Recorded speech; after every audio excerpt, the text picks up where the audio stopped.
They told me my potted plants disrupted visual harmony and threatened me with fines unless I removed them. But when I looked into the landscapers they used to define that harmony, I found invoices, favoritism, and a cash trail that led straight to the HOA president's brother-in-law. They wanted me to clean up my porch, but I cleaned up something a whole lot messier. Amanda had always taken quiet pride in her front porch. It wasn't extravagant. A small space with 2 sturdy rocking chairs, a clean welcome mat, and a pair of ceramic planters flanking the steps. Inside them were a mix of lavender, creeping thyme, and bright orange marigolds. Simple, fragrant, cheerful. She didn't think twice about them. So when the envelope appeared wedged into her storm door one breezy afternoon, she assumed it was just another flyer or maintenance notice. But the pale blue paper, stamped with the HOA's seal and words in bold across the top, courtesy notice of non-compliance, made her pause. The letter was direct and strangely formal. Your property is currently in violation of HOA aesthetic standards as defined in the Community Landscaping Guidelines. Specifically, the presence of mismatched potted plants on the front porch creates an inconsistent visual presentation and is considered disruptive to neighborhood harmony. She blinked at the page. Disruptive? Her herbs? It got worse. You are requested to remove the above-mentioned planters within 7 days of this notice to avoid a fine of $75 per week. Continued non-compliance may result in additional enforcement measures. She stepped outside, looked at the 2 planters, clean, uncracked, uniform in shape, and tried to see what they were seeing. But there was nothing. No overgrowth, no gaudy decorations, no clashing colors. Just a little life, softly swaying in the sun. Amanda pulled out the HOA manual she'd been handed when she moved in. Something she'd barely skimmed before. The section on landscaping was thin. There were vague mentions of neighborhood cohesion and preservation of community character, but no actual restrictions on front porch plants, no bans on pots, no measurements, no material guidelines. Nothing. She reread the letter. As defined in the Community Landscaping Guidelines. That line stood out. She looked again at the manual. There was no separate landscaping guideline booklet, no appendix, no list of approved species or layouts, just a small paragraph buried under architectural considerations, stating that exterior design elements must blend with the overall aesthetic, which meant whatever the board felt like it meant. She walked down the block that evening, quietly taking note. House after house had something. Potted ficus, stone urns with petunias, even a neighbor down the street with an entire container garden wrapping their railing. One home had bright cobalt blue pots with little solar lights sticking out. Another had ivy cascading from a hanging basket that nearly brushed the mailbox. None of those had warning tags. And then she noticed the pattern. 2 houses on her side of the street, both recently sold, had crisp, nearly identical beige pots filled with low-maintenance shrubs. Not store-bought cheap ones either. Professionally arranged, perfectly symmetrical, clearly selected for visual effect. One of those houses belonged to a member of the HOA board. Amanda narrowed her eyes. She wasn't against order. She wasn't against rules. But she had a good nose for unfairness. And this smelled like it. Something about her plants had irritated someone. But the way the letter was written, the way it tried to sound objective while giving her no actual criteria to correct, felt personal. She wasn't going to rip out her marigolds just because someone decided they didn't blend. She had a different idea. She'd find out exactly what aesthetic standards meant. And more importantly, who was getting to define them. Amanda didn't remove the planters. She didn't trim them, hide them, or swap them out for something beige and HOA blessed. She left them exactly where they were, bright, fragrant, unapologetically alive. And she waited. By day 6, no one had followed up. No inspector, no second letter, No clipboard-wielding committee member standing on her porch with a measuring tape. Just silence. But Amanda knew how these things worked. Silence didn't mean they'd changed their mind. It just meant they were waiting for her to fold quietly. She started walking the neighborhood again, but this time, not just to observe, to document. She took photos, always from public sidewalks, always respectfully. Every porch with visible planters went into a folder. For each house, she logged the type of containers, the contents, and whether or not they matched the supposed standard. And the more she looked, the more absurd the situation became. Some homes had enormous urns with seasonal displays that looked like they belonged in front of luxury hotels.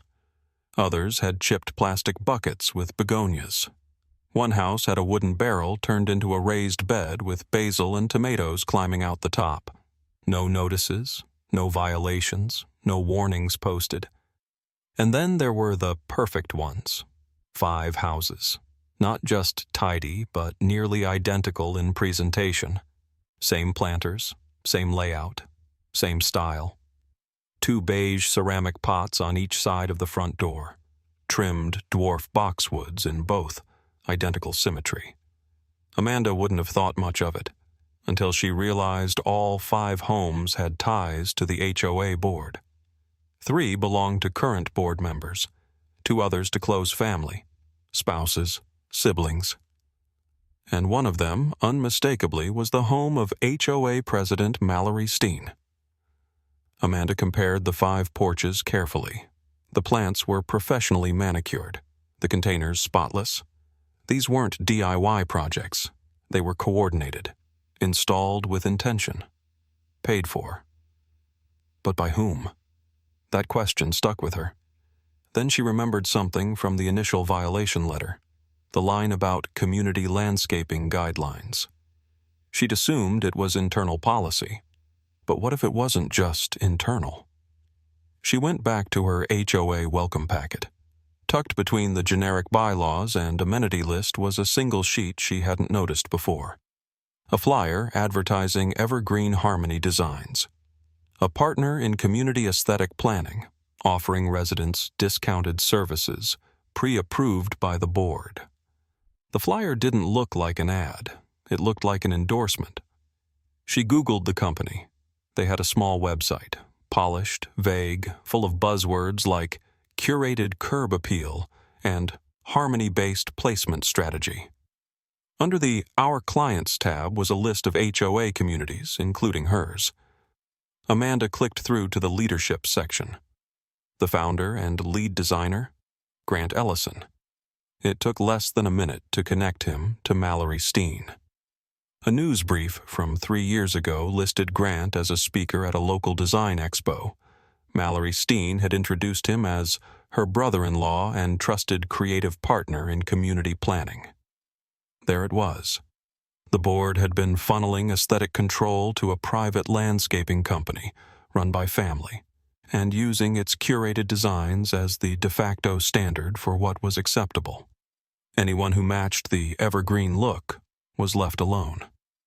Anyone who didn't, like Amanda, got a fine. And more importantly, Amanda now suspected that the HOA wasn't just promoting evergreen. They were paying them, with community dues. Suddenly, the matching pots weren't just favoritism. They were funded. Residents were being fined for non-compliance, while others were receiving professionally designed, approved displays, possibly at no cost to themselves. Amanda's violation wasn't an isolated incident. It was a pattern, and maybe something worse. She didn't rip out her flowers. She printed invoices, started listing addresses, downloaded the HOA's annual budget summary. And then she made a call to the county records office to request a full breakdown of vendor payments from the HOA over the last 2 years. If her plants didn't meet the neighborhood standard, then it was time to show everyone what that standard really was, and who was profiting from it. The records came in 2 parts. A digital file from the HOA treasurer's office, reluctant, delayed, but legally required, and a clean, detailed ledger from the county records department. Amanda spent an entire evening at her kitchen table comparing the two. The numbers didn't lie. Over the past 18 months, the HOA had paid Evergreen Harmony Designs just over $28,000, spread across vague line items like curb appeal enhancement, aesthetic consultation, and porch compliance services. No specifics, no homeowner addresses, no project descriptions. The HOA's summary report had lumped most of these under community maintenance, a convenient blanket. But Evergreen's own promotional posts, buried deep in the photo archive on their website, told a different story. One post showed the newly installed twin boxwood pots at a property Amanda recognized immediately, the home of Mallory Steen, HOA president. The caption read, "Another satisfied client, part of our exclusive HOA partnership project, custom containers and plant selection included." Another post showed a design rendering of HOA-compliant porch kits, available for pre-order through select board-approved associations.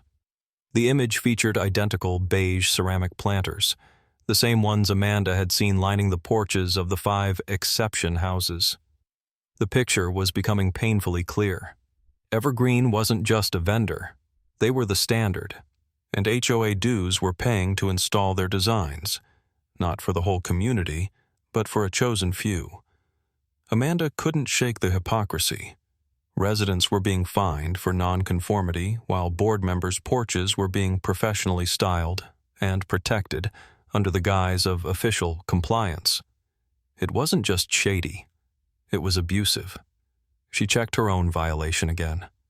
The wording had been so calculated.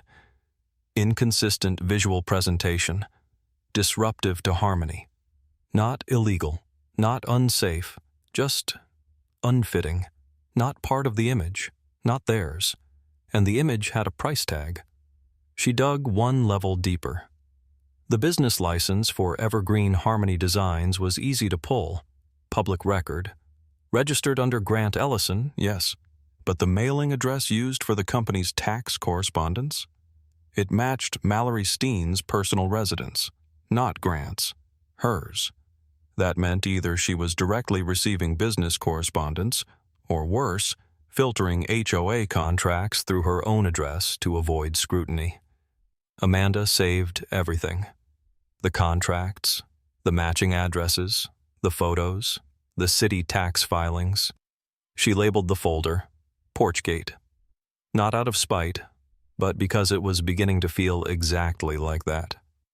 A quiet, controlled scheme hiding in plain sight under the umbrella of community standards. Her final move before the next HOA meeting was small, but deliberate.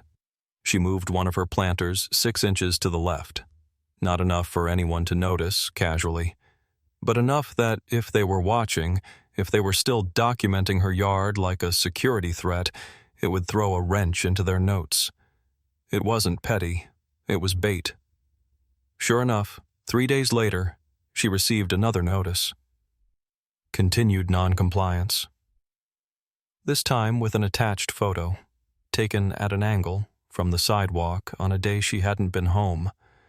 No date, no context. Just another threat, another fine. She printed it out and added it to the file. By now, over a dozen neighbors had reached out to her, quietly, carefully. Some had been fined for wind chimes, others for doormats with unapproved language. One woman had been warned for having 2 potted plants when the board claimed the limit was 1. No such rule existed in writing. Amanda saw it clearly now. This wasn't about beauty. It wasn't about order. It was about control and profit, and it was time to drag the whole thing into the light. The HOA meeting was standing room only. Amanda had arrived early, but it didn't matter. Word had spread fast. Her quiet investigation, the whispers about Evergreen, and the screenshots floating through group chats had turned what was normally a dull Tuesday night formality into a community flashpoint. Residents who had never attended a single meeting now stood along the walls, arms crossed, HOA handbooks in their pockets, waiting. The board looked nervous. Mallory Steen sat at the center, posture stiff, smile thin. She began the meeting as usual. Greetings, minutes, financial report. She moved quickly, glossing over line items, her voice tight with urgency. But no one was here for the agenda. When the floor opened for resident comments, Amanda stepped forward. She didn't raise her voice. She didn't make speeches. She simply placed a printed binder on the table in front of the board, labeled clearly, Community Landscaping Expenditures, 18-month review. Then she started. She began with her violation notice, the wording, the photos, the vague accusations. She cited the HOA handbook, noting the absence of any language about potted plants. Then, she displayed printed photos of over a dozen homes, each with visible porch planters. None had been cited. 5 of them had received identical installations, matching containers, same plant species, same layouts, all connected to HOA board members or relatives. Next came the financial documents. Amanda read aloud the payment trail from the HOA's general fund to Evergreen Harmony Designs, totaling over $28,000. She noted that none of the payments included itemized receipts. She passed around the company's promotional materials, showing the HOA-compliant porch kits, and proudly featured partnerships with board-led communities. Then she handed over the business license, proving that Evergreen's mailing address matched the personal residence of Mallory Steen, HOA president. A low murmur filled the room. Then Amanda turned to the projector someone had thoughtfully set up for general announcements. She plugged in a flash drive and displayed a single image, a screenshot of Evergreen's website. The photo of Mallory's porch, professionally styled, listed under the caption, Exclusive design for HOA leadership, part of our private aesthetic pilot. Silence. No one looked away. Mallory tried to respond. She cleared her throat, adjusted her glasses, and began talking about long-standing partnerships, communal vision, and how Evergreen had volunteered services during initial renovations. But it was too late. The tone had changed. Residents began raising their hands, not with questions, but with stories, fines for porch swings, demands to remove bird feeders, penalties for too many pumpkins during Halloween. People were done being polite. One resident asked directly, "Why are our HOA dues being used to install plants at your house while the rest of us are being fined for ours?" Another followed. "Did you or your family profit from any of these contracts?" Mallory froze. The room didn't. By the end of the meeting, a motion had been filed, formally requesting a third-party audit of HOA financials and a temporary suspension of all fines issued over the past year. The vote passed unanimously. Even the 2 remaining board members abstained. Mallory resigned the next morning. Evergreen's website went offline that same week. The company was quietly dissolved, and a revised community charter was circulated within the month, one that required any future vendors to be selected by vote, with full financial transparency and 0 ties to HOA leadership. Amanda's fines were dropped. She received a brief letter from the interim board apologizing for the citation and thanking her for her diligent pursuit of fair and ethical standards. She didn't frame it. She didn't post about it. She simply sat on her porch that Saturday morning with a coffee in hand, rocking gently beside her planters, unchanged, full of color, full of life, and nodded politely to each neighbor who passed by. The porch wasn't just hers again. It finally belonged to everyone.